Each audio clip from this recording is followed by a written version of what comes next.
아멘. 이 시간 함께 보실 하나님의 말씀은 요한계시록 3장 7절에서 13절까지 말씀입니다. 요한계시록 3장 7절에서 13절 말씀 봉독하겠습니다. 필라델피아 교회의 사자에게 편지하라. 거룩하고 진실하사 다윗의 열쇠를 가지신 이 곧 열면 닫을 사람이 없고 닫으면 열 사람이 없는 그가 이르시되, 볼지어다 내가 내 앞에 열린 문을 두었으되 능히 닫을 사람이 없으리라. 내가 내 행위를 아노니 내가 작은 능력을 가지고서도 내 말을 지키며 내 이름을 배반하지 아니하였도다. 보라, 사탄의 회당 곧 자칭 유대인이라 하나 그러지 아니하고 거짓말하는 자들 중에서 몇을 내게 주어 그들로 와서 내 발 앞에 절하게 하고 내가 너를 사랑하는 줄을 알게 하리라.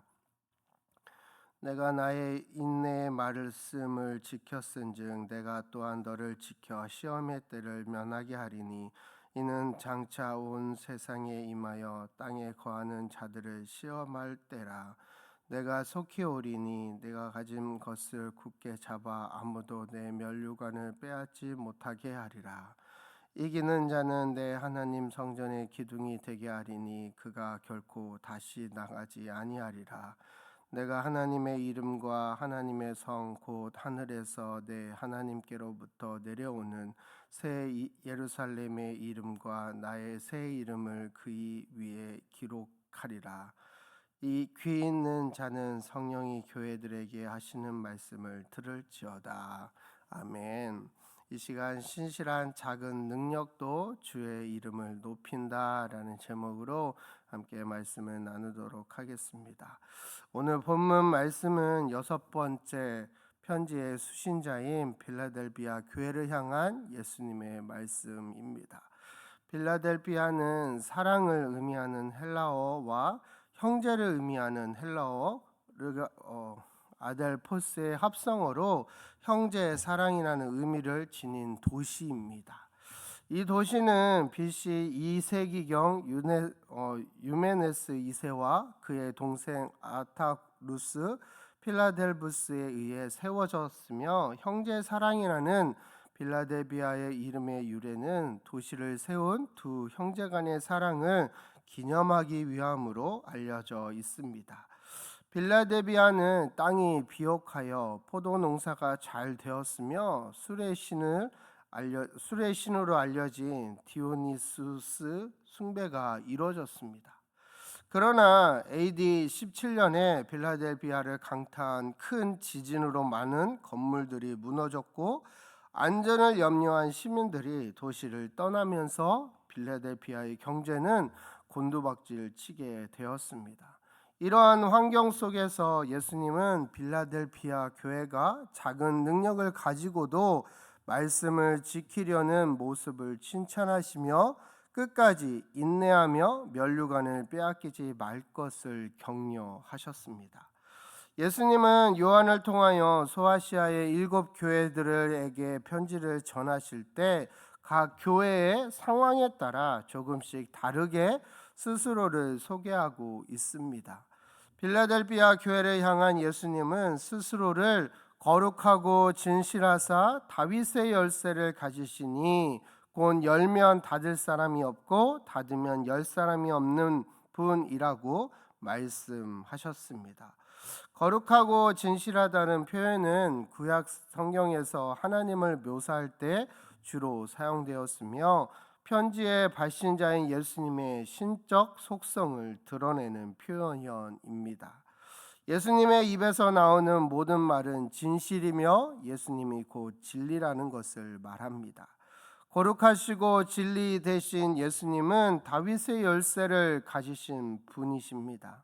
다윗의 열쇠는 이사야 말씀을 배경으로 하는 표현으로서 여호야김이 왕위에 오를 때 하나님께서 이사야 선지자를 통하여 약속하신 말씀에 근거하고 있습니다. 예수님은 다윗의 열쇠를 온전히 성취하신 만왕의 왕으로서 온 땅의 주인이실 뿐 아니라 하늘 보좌의 주인이십니다. 열쇠의 기능은 잠겨 있는 문을 여는 것입니다. 다윗의 열쇠가 강력한 왕권과 연결된다면 다윗의 열쇠를 가지신 예수님은 이 땅뿐 아니라 하늘까지 통치하시는 권능을 가지신 분이라는 것입니다. 예수님께서 여시면 그 누구도 닫을 수 없고 예수님께서 닫으시면 그 누구도 열 수 없습니다. 그러나 우리는 예수님을 우리를 둘러싼 닫혀있는 모든 문제들을 열게 해줄 만능 열쇠로 오해해서는 안 됩니다. 우리는 다윗의 열쇠를 가지신 예수님께서 우리가 열고자 하는 문을 여시는 시종이 아니라 땅과 하늘의 주인이라는 사실을 기억해야 합니다. 예수님을 수단 삼아 우리가 열고자 하는 문을 열려고 하는 태도는 다윗의 열쇠를 가지신 예수님에 대한 바른 태도가 아닙니다. 오히려 우리는 모든 상황의 주인 되시는 예수님을 신뢰하고 순종하는 마음으로 우리 앞에 굳게 닫힌 문 앞에서는 우리의 계획보다 더 크신 예수님의 뜻이 있음을 신뢰하고 우리 앞에 열어주시는 문을 향해서는 감사와 찬양의 태도로 겸손하게 나아가야 할 것입니다. 8절 말씀에 보면 볼지어다 내가 내 앞에 열린 문을 두었을 때 능히 닫을 사람이 없으리라. 내가 내 행위를 아노니 내가 작은 능력을 가지고서도 내 말을 지키며 내 이름을 배반하지 아니하였도다 라고 말씀하십니다. AD 17년에 대규모의 지진이 필라델피아를 강타하였습니다. 지진으로 도시가 회파되었고 시민들은 계속되는 여진의 불안감을 느끼고 하나둘 도시를 떠나게 되었습니다. 이는 필라델피아의 경제적 위기로 연결되었습니다. 필라델피아 교회는 이런 위기의 도시를 섬기는 작은 능력을 가진 교회였습니다.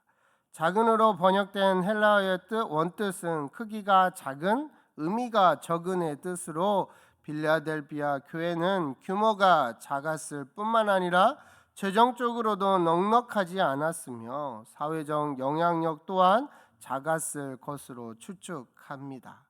그럼에도 필라델피아 교회는 예수님께 책망받지 않고 칭찬만 받은 교회입니다. 그리고 칭찬의 이유를 말해주고 있는데 내가 내 행위를 아노니 내가 작은 능력을 가지고서도 내 말을 지키며 내 이름을 배반하지 아니하였도다입니다.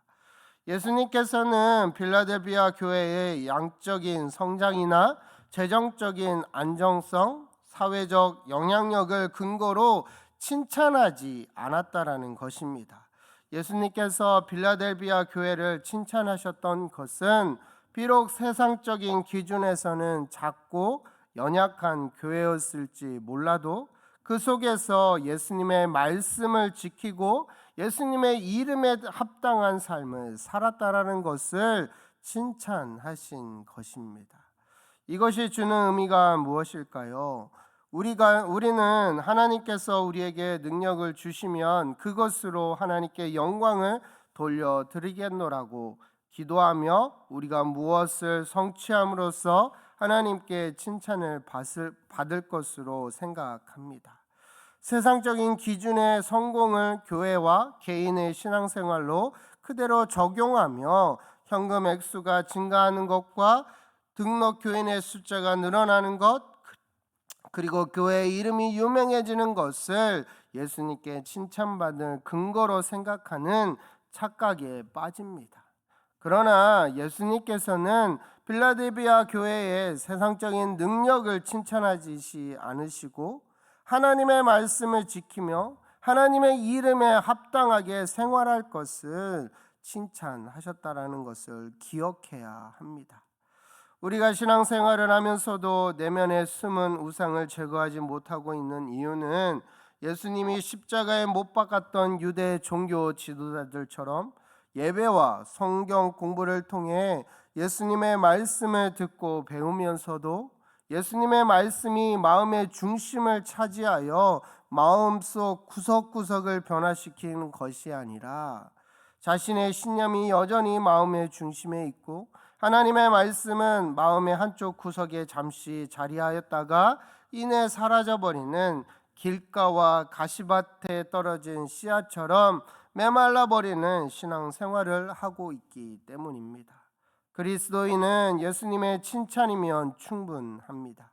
우리의 삶의 동력이 예수님인지 아니면 나의 세상적 욕망인지 분별하여 예수님의 말씀으로 매일의 삶 속에서 용기 있게 살아내는 저와 여러분이 되기를 바랍니다. 이어서 9절에서 11절 말씀을 함께 읽어보도록 하겠습니다. 보라, 사탄의 회당 곧 자칭 유대인이라 하나 그러지 아니하고 거짓말하는 자들 중에서 몇을 내게 주어 그들로 와서 내 발 앞에 절하게 하고 내가 너를 사랑하는 줄을 알게 하리라. 내가 나의 인내의 말씀을 지켰은즉 내가 또한 너를 지켜 때를 면하게 하리니 이는 장차 온 세상에 임하여 땅에 거하는 자들을 시험할 때라. 내가 속히 오리니 내가 가진 것을 굳게 잡아 아무도 그의 면류관을 빼앗지 못하게 하리라. 아멘. 서머나교회를 향한 편지에서도 언급된 바 있는 자칭 유대인들은 자신들만 선택받은 하나님의 백성으로 여기며 그리스도인들을 핍박하였습니다. 그들은 하나님의 백성으로 자부하였지만 삼위 하나님의 구원 경륜을 전혀 이해하지 못하고 자신들의 신념에 따라 예수님을 십자가에 못 박았던 자들입니다. 자칭 유대인이라는 표현을 통해 하나님의 기준에서 그들은 하나님의 백성도 아니었고 하나님의 백성다운 모습도 없었던 것을 알 수 있습니다. 하나님의 기준에서 그들은 사탄의 무리였던 것입니다. 거짓 사람들이었습니다. 그들은 상대적으로 작은 능력을 가지고 있던 빌라델비아 교회를 핍박하였으나 요셉의 형들이 요셉 앞에 결국 무릎을 꿇고 절하였던 것처럼 하나님께서는 유대인들로 하여금 빌라델비아 교회 앞에 엎드리게 하심으로써 하나님께서 빌라델비아 교회를 얼마나 사랑하시며 어떻게 사랑하는지를 약속하셨습니다. 10절 11절에 말씀하고 있듯 시험의 때는 단순히 세상적인 어려움을 겪는 상황이 아니라 세상의 종말을 앞두고 일어나는 환난의 기간입니다. 시험의 때는 물리적인 시간적 개념보다 그 기간에 담겨 있는 영적인 의미가 더 중요합니다. 시험의 때에 땅에 거하는 자들은 하나님의 심판을 받을 것이며 하늘에 속한 사람들은 구원의 은혜를 누리게 될 것입니다. 시험의 때가 도둑같이 찾아오기 전에는 세상적인 능력이 적었던 빌라델비아 교회가 어려움을 당하겠지만 시험의 때에는 자칭 유대인들을 포함한 세상적인 능력을 자신들의 신으로 삼았던 모든 사람들이 피할 수 없는 환난을 겪게 될 것입니다. 그러나 예수님의 다시 오심을 사모하는 모든 그리스도인들은 예수님께서 우리의 삶을 역전시켜 주실 것을 믿음으로 이 땅에서 당하는 잠깐의 환난을 인내합니다. 빌라델비아 교회가 하나님의 말씀을 지킴으로써 하나님께서는 빌라델비아 교회를 지켜 주셨습니다. 예수님은 작은 능력으로도 하나님의 말씀을 지키며 하나님의 백성다운 삶을 살아내는 빌라델비아 교회를 향해 내가 속히 오리라고 약속하셨습니다. 이것은 물리적 시간의 가까움을 의미하기보다는 믿음으로 살기 위해 애쓰는 빌라델비아 교회를 향한 예수님의 마음을 극적으로 드러내는 것입니다. 빌라델비아 교회를 포함한 모든 그리스도인들은 예수님으로 인해 이미 생명의 면류관을 받았습니다. 생명의 면류관은 곧 마지막 결승전을 통과한 승리자의 면류관이며 세상의 면류관과는 비교할 수 없는 영원토록 가치를 잃지 않는 영광스러운 면류관입니다. 말씀을 마치겠습니다. 예수님께서는 작은 능력으로도 끝까지 하나님의 말씀을 지키며 하나님의 백성답게 사는 사람들을 성전의 기둥으로 삼을 것이라고 말씀하셨습니다. 또한 예수님은 빌라델비아 교회에게 하나님께로부터 내려오는 새 예루살렘의 이름과 예수님의 이름을 새길 것이라 라고 말씀하셨습니다. 이는 빌라델비아 교회가 예수님의 터 위에 세워진 예수님의 공동체인 것과 예수님의 소유임을 증명하는 것입니다. 그리고 이와 같은 약속은 빌라델비아 교회뿐만 아니라 힘들고 어려워도 하나님의 말씀대로 살아내려는 모든 그리스도인들에게 주어진 약속의 말씀입니다. 부디 오늘 말씀을 기억하며 예수님께서 우리 앞에 생명의 문, 승리의 문을 열어주신 것을 믿음의 눈으로 바라보며 세상적인 기준의 성공이 아니라 하나님의 말씀을 지키는 것과 하나님의 백성답게 살아내므로 끝까지 믿음을 굳게 지켜 생명의 면류관을 보존하는 저와 여러분의 삶이 되기를 간절히 소망합니다. 기도하겠습니다. 사랑의